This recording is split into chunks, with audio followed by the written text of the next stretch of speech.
Salam. Alors, dans ce circuit, on voit qu'il y a une lampe, un interrupteur, la tension 230 volts et un disjoncteur C10 pour protection de la lampe. Alors, il y a un réseau monophasé de 130 volts. On nous demande, on a une lampe incandescence de 75 watts de 130 volts. Comme c'est écrit 75 watts pour la lampe. Alors, cette lampe fonctionne pendant 6 heures. Alors, on demande de calculer la résistance de la lampe. La résistance, on a la puissance, on a la tension. Alors, après, on doit calculer l'énergie ensemble, l'énergie active dissipée. L'énergie active dissipée pendant 6 heures. Alors, on demande combien de tours a fait le disque de compteur. C'est un tour compte 250 tours, compte 1 kWh. Alors, sur la résistance, on a tout de suite une relation. On a la puissance est égale RI carré. Ou l'autre relation, puissance U au carré, la tension au carré divisée par la résistance.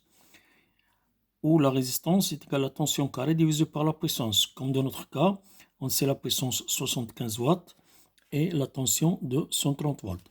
Alors, il faut juste remplacer par ces valeurs, les valeurs de résistance.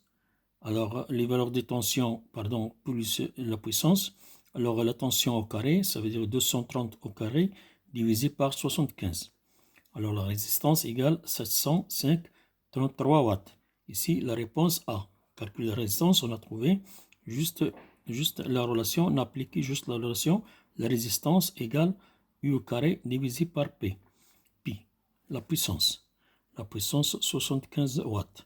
Et la tension, c'est la tension monophasée entre la phase et neutre. Ici, dans le cas monophasé, c'est 230 volts. Alors, pour la puissance pour 6 heures, il faut juste la puissance, 75 watts, multiplié par le nombre d'heures de fonctionnement. Alors, puissance égale puissance fois le temps de fonctionnement. Alors, ça donnait 450 watts.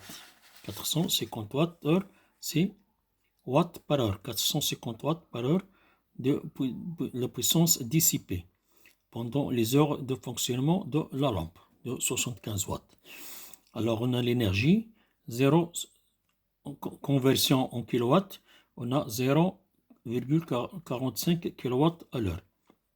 Alors, pour voir la correspondance de 45 kWh, combien de tours, alors on applique cette relation. On a pour 250 tours, on a 1 kWh. Alors, on cherche combien pour 0,45 kW, combien de tours a fait notre compteur. Alors, notre compteur, il a fait 0,45, c'est l'énergie, multiplié par le coefficient de 150 tours. De 150 tours, et ça donnait 112,5 tours qui a fait notre compteur. Alors, c'est clair parce que c'est pour 250 tours, il a signé 1 kWh. Alors, par 0,45 kWh, elle doit signer moins de 250 tours. Alors, 0,45 kW multiplié par 250 pour avoir 112,5 tours. Salam.